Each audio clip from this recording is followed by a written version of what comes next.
let's do a September TBR. Hi, I'm Colleen Delaney. If you're new here, I talk about books and writing. In the description, I always put links to my newsletter and some of the books I've written. Today, we're going to talk about all the books I want to read in September. And let me start by saying, usually in the summer, I read so much. I just go through stacks of books. I sit in my yard. I turn a sprinkler on. I watch my kids while I just read nonstop. That did not happen this summer. My kids have apparently all gotten older. And now summer is, can you take us to the beach? Can you take us to the pool? Can you take us out to lunch? Can we go to the grocery store to pick out more snacks? Oh my gosh, nonstop. So I thought because they were getting older, I'd have more reading time. I really didn't. I also had so much writing work this summer. It was a little bit overwhelming at times. I had a book come out in August, and then I have another one coming out in late autumn, and I just had a lot to do at the same time. And so I just turned in a bunch of work yesterday, so I'm feeling a little bit relaxed, thankfully, which is super nice. And when I can tell you more about the book coming out in fall, I will, but right now I cannot. So I did not read as much. Like I do a video that's like my big summer TBR at the beginning of the summer. And there's a few books on here that I just didn't get to that I was thinking I would get to this summer, and it didn't happen. With that being said, not that September is going to be quiet, but it's at least quieter. I will hopefully have more reading time. So let's go through what I'm going to read. A few weeks ago, I did a video about all my book of the month books that I hadn't read because I was getting kind of far behind. And I did a pretty good job in August, which you'll see in my wrap up. I read 2 and officially DNF'd 1, and I'm halfway done with another one right now, which I'll definitely finish because I'm a little bit ahead. I also got this from Book of the Month last month, Volume 0, which this is a short story called A Spell for Disappearing. And it's very lightweight, and I will stick that in my purse, and I will read that during some sort of fall activity, like halftime at a soccer game or a cross-country meet when my child is not running, because it's obviously extremely light. And then I'll see how it is. I don't know. I like reading short stuff, so maybe I'll love it. Next, No Matter What. Don't let me not do this. I'm going to be done with this before the end of September. My plan also is the book I'm reading right now that I'm halfway done with. When I finish that, I have a novella that I got from the library I want to read. When I'm done with the novella, I am going to start this book because I would love to go into September with at least a chunk of the Ministry of Time read so that I'm not feeling like I still have like a very long book. I don't know what's going on with me with this book. I was so excited to read it, and then I just sort of, I don't know. My excitement dwindled, but a very nice viewer, whose name I'm not going to say because I always feel weird about like calling people out, told me it's not a romance, which is very important for me to know. So I will go into this knowing that it's not a romance. I will not be expecting romance. It does have romantic elements, and it is about time travel, and I will let you know what I think of it finally, since I got it in May. And it's about to be September. Next, I have Hera by Jennifer Saint, and I talked about this in my Book of the Month video. I'm going to read this at a very particular time. The project I have to work on, I'm doing like a small thing right now, but the project I have to work on next, I need to be in an ancient Greece frame of mind for part of it. It's a project I've been struggling with, and there's something I just have to be like thinking about ancient Greece while I am writing it.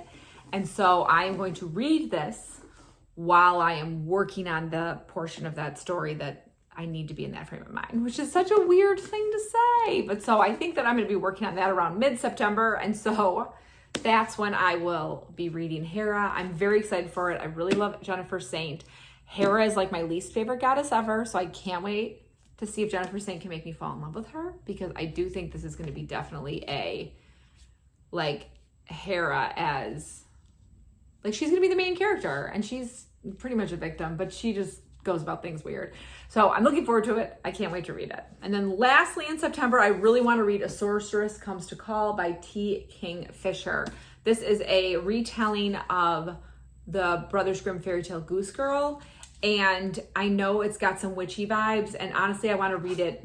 The main reason I want to read it in September and not October is because I want to be able to review it in my witchy books video that I do usually the end of September, beginning of October every year. So I really want to get it, that's particularly why I want to read it in September instead of waiting till October, because I want to let all of you know what I think about it before witchy season is over.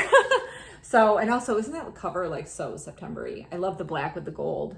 Beautiful. Yeah, I'm really excited to read this. Like, the hard thing is, sometimes I feel like I force myself to read books that I'm not super excited about because I want to get them done. Like right now, I'm gonna read The Ministry of Time in September, even though I'm not feeling like jazzed about reading it, because I wanna read it. I bought that book and I need to read it. That's just how I feel. I don't force myself to finish books that I'm really disliking, but I'd kind of rather read this book first. But I'm not gonna let myself. I'm gonna force myself to read The Ministry of Time first.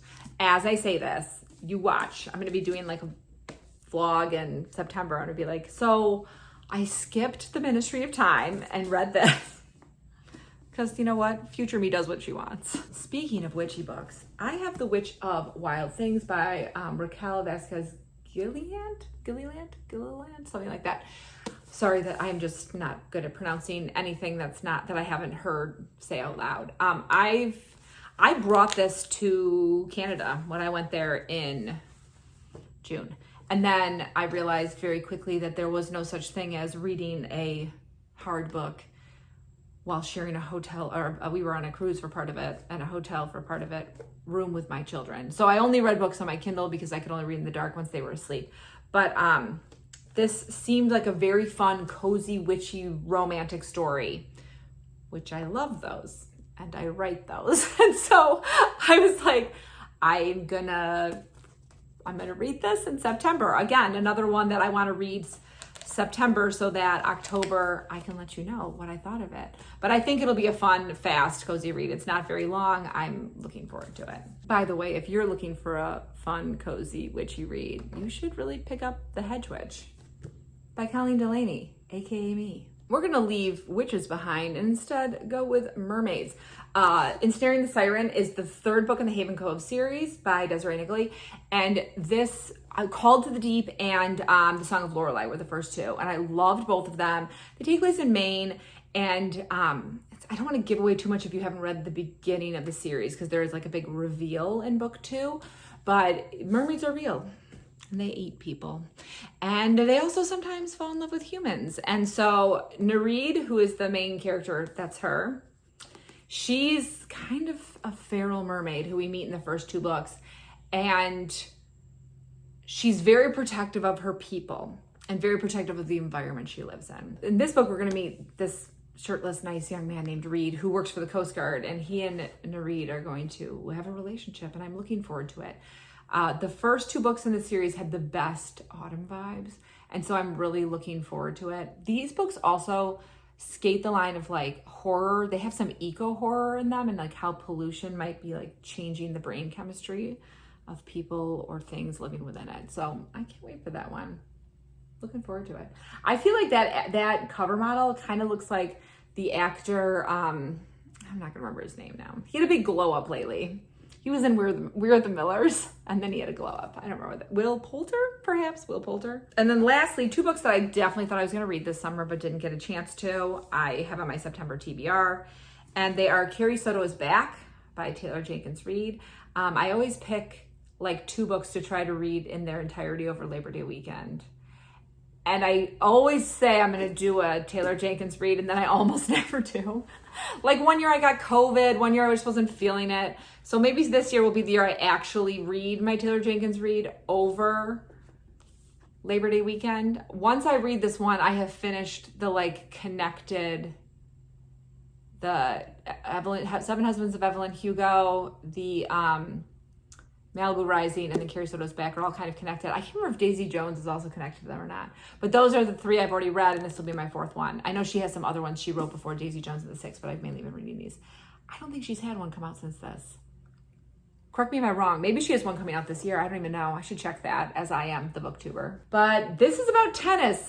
Taylor Jenkins reads books every time I read the back. I'm like, I don't think I'm gonna like this book. And then I freaking love it. So, not really into tennis, but I bet I love this book. And then lastly, sort of, I have The Great Believers by Rebecca Makkai. I have some questions for you, and I've been wanting to read another Rebecca Makkai since I read that. I know this book is sad. My cousin told me it's pretty sad. So I will have to be in the right frame of mind to pick it up. I know it's also a little bit long. Oh, not that long, 418. I was thinking it was more closer to 500 pages. So I will definitely wait until I feel like I'm like a good frame of mind to read The Great Believers, which in complete honesty might not be in September, because sometimes I get like really bad insomnia in September. So this might be one I do end up waiting on, But I do really want to read it. I'm kind of bummed I didn't have time to read it in July or August when I was just too busy to do anything and couldn't concentrate on any books. They were interesting months. But this has more than one time line in it. We have the 80s during the AIDS crisis, and then we have 30 years later with people who were affected by it, the people they lost. So I think it'll be a heavy read, but I think it'll be a beautiful one. And then lastly, I'm going to probably get some books from Book of the Month. There's always the chance that I skip it, but because of the way the days fall, I don't think the list is going to come out before I want this video to come out. And I didn't do this month predictions. So those take a lot of time, obviously, to figure out books that are coming out, what I think Book of the Month or Aardvark might be picking. And so I gave myself this month off, but I'll do it for October. But because of that, I don't really know what Book of the Month is going to pick. So I'm going in with zero expectations. I just joined a book club, which I'm very excited about. I should have talked about this also. And we were going to read the book First Lie Wins. And I'm blanking on the author's name right now. Here's the cover. It's available through Book of the Month, so I already put it in my box because we're going to do that like September, in the beginning of September. So I'll have time to read the book before, if I have it come in my September box. And I'm looking forward to that too. So I have a thriller on my list. I always like to have a thriller every month because they tend to shake me out of any book slumps I might be in. But maybe I'll get another thriller. I don't know. I'm going to go in with an open heart. Hey, good morning. I did not think the Book of the Month picks were going to come out in time, but they did. I just randomly opened my app a couple minutes ago. I'm literally just sitting down to work. I have my avocado on, I don't remember what those kind of crackers are called. They're like sourdough crackers. But let's pick out what I'm going to read in September. As I said, I'm going in like I didn't do a video, so I have no idea what might be picked. The first book is called Mad Woman. It's contemporary fiction. It says a prison letter sets in motion the slow unraveling of a woman haunted by her past in this twist-filled domestic drama. It is a very creepy cover. Next is Blue Sisters, also contemporary fiction. 3 sisters reunite to grieve their lost sibling in this gripping family saga that will have you in your feelings. No. I don't want to read about losing a sibling.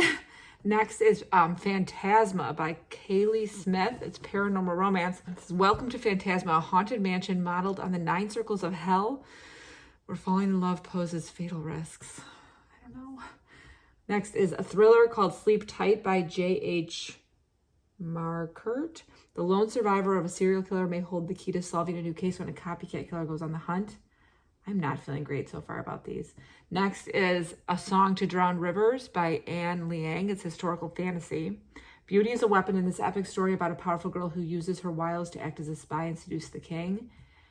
Next is The Love Elixir of Augusta Stern by Linda Cohen Logman. Life-affirming and inspiring, this is the story of a retiree who learns to reclaim the magic and passion of her youth. And that's the end. Ooh, I'm not super excited about any of them. Okay. Okay, let's see. Let's go to all books and also see if there's any add-ons that I must have. Oh, the new Matt Haig is an add-on. And a Leanne Moriarty and The Night We Lost Him by Laura Dave. I don't know if I'm going to get books this month. I'm just thinking because I'm going to finish The Great Divide today. I'm almost done with it. And it's been kind of like a medium-paced read, so I haven't been flying through it. And then I do have The Ministry of Time, A Sorceress Comes to Call, Hera, and Shelterwood. So I do have 4 more books to read after. So I'm not feeling super into it. Maybe I'll skip this month. Oh, I can't. I forgot. I'm getting my book for book club. I'm getting First Lie Wins. So I have to pick one. Okay, so let's see what the member faves are. If there's one that I really want. The Collective, I don't want. One Star Romance, I don't want. 5 Broken Blades, I've heard good things about that. The Astonishing Color of After is a young adult book, so no. And What Comes After, which is a contemporary fiction. I like that cover. Oh, God, no. Death of Children, absolutely not. Okay, so we're going to pick something of this month. So I'm going to pause this because I'm not going to film this entire thing. And I'm going to do a deep dive on every single one of these books and then pick what I'm going to buy, and then I'll come right back. So I just read the blurbs and content warnings of all of them, and I'm a little disappointed this month. Okay, so I'm just going to go through them one by one. Mad Woman by Chelsea Beaker. Your content warnings are, this book contains scenes that depict domestic abuse and child abuse and mentions infertility. Okay. Blue Sisters has an immediate warning that this book is very melancholy. It doesn't have like content warnings, but obviously it's about a sibling dying. Phantasma has immediate warning that says, not for the faint of heart, this book is gruesome, which is too bad because the other content warnings are, it's over 400 pages, which I don't love. It's got graphic violence, which I don't love. It has a haunted house, which I can't do, but it's extra spicy. Well, that's totally my cup of tea, but I can't do that. And then the content warning says this book contains mentions of self-harm.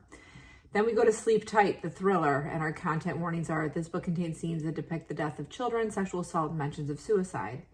Then we go to Song to Drown Rivers, and the content warning is, this book contains scenes that depict the death of a child. And then finally we have The Love Elixir of Augusta Stern, which has no content warnings and is like light read, second chance romance, all that. But the main character is 80, and I just don't think I'm gonna like that. So I'm a little bit stuck in a pickle. I think I might get A Song to Drown Rivers just because it sounds the most interesting. It's about a woman who's so beautiful that she's gonna be traded to marry the king of a neighboring country or whatever, with the idea that she'll assassinate him. And that sounds good. I don't love the fact that there's a scene with the death of a child in it. Obviously, I read books like that, but I'm fine. Like, I don't know how to explain it. Like, I'm fine sometimes, but sometimes it really upsets me. But then we go to the member faves, and none of them are really, like, jumping out at me. 5 Broken Blades. Yeah, see, 5 Broken Blades is over 400 pages. I don't know if I want to read, like, a huge fantasy book, and it's the first in the series. And this book contains a scene that depicts the death of a child. What's going on, guys? What's going on? The Collective, I'm pretty sure I didn't get because it had scenes that depicted the death of a child. Oh no, assault and graphic violence. Maybe I can handle that. Oh no, there is a death of a child. It's an angry mother 5 years after the death of her daughter. I knew I remembered there was a death of a child in that one. What the heck? I don't tend to like the romance that Book of the Month puts out, so I don't think I'll like 1-star romance. I think I should just get A Song to Drown Rivers. I mean, it sounds really good if it didn't have that. I mean, it says that it's sad and has a forbidden love. It's based on a classic and it's about war. I love forbidden love. And if you tell me if it's sad beforehand, I know they're not going to end up together probably, which is fine once I know that. This is the synopsis. Her beauty hides a deadly purpose. I never remember how you pronounce the X in Chinese. Z? I think it's Zishi's beauty is seen as a blessing to the villagers of Yue, convinced that the best fate for a girl is to marry well and support her family. When Zishi's draws the attention of the famous young military advisor, Fanli, he presents her with a rare opportunity to use her beauty as a weapon, one that could topple the rivaling neighboring kingdom of Wu, improve the lives of her people, and avenge her sister's murder. All she has to do is infiltrate the enemy palace as a spy, seduce their immoral king, and weaken them from within. Trained by Fanli in everything from classical instruments to concealing emotion, Zishi hones her beauty into the perfect blade. But she knows Fanli can see through every deception she masters, the attraction between them burning away any falsehoods. Once inside the enemy palace, Zishi finds herself under the hungry gaze of the king's advisor, while the king himself shows her great affection. Despite his gentleness, a brutality lurks, and Zishi knows she can never let her guard down. But the higher Zishi climbs in the Wu court, the farther she and Fanli have to fall. And if she is unmasked as a traitor, she will bring both kingdoms down. I think I'm going to get that because it just sounds really good. It's going to be sad, though. But I do love, I love reading romance, but I also love, a good tragic romance where, everyone dies at the end. So I think I will like that. I just hope that the death of the kid is not super upsetting. All right, so I've got that. I'm getting First Lie Wins for my book club. I'm just going to really quickly check on the other books that are recommended. I don't think I want that Matt Haig. I might get that eventually. I kind of feel like I want to see what everybody else thinks of it. I heard The Lost Story by Meg Schaefer was really good. I might save that for October, though. There we go. A Song to Drown Rivers, First Lie Wins. And also, I've done so well on my reading goals that I get a hat that says Reading to Sexy, which I can't wait to wear when I go for my walks and runs. All right. See ya. Thank you for hanging out for this a little bit rambly TBR. Anything on my list that you've read and loved, please let me know. Anything on my list that you are super excited to read, please let me know. And let me know what you're super excited to read in September, like what you just cannot wait to read, or anything that's coming out that you're dying to get your hands on. And if you've made it this far and you don't want to write words, I would love a sunflower emoji or yellow flower, whatever one you can find, because I love those bright yellow flowers that just remind me of the end of summer and the beginning of fall. And as always, I hope you're in the middle of a good book, about to start reading a good book, or about to start writing a great book. I'll see you soon.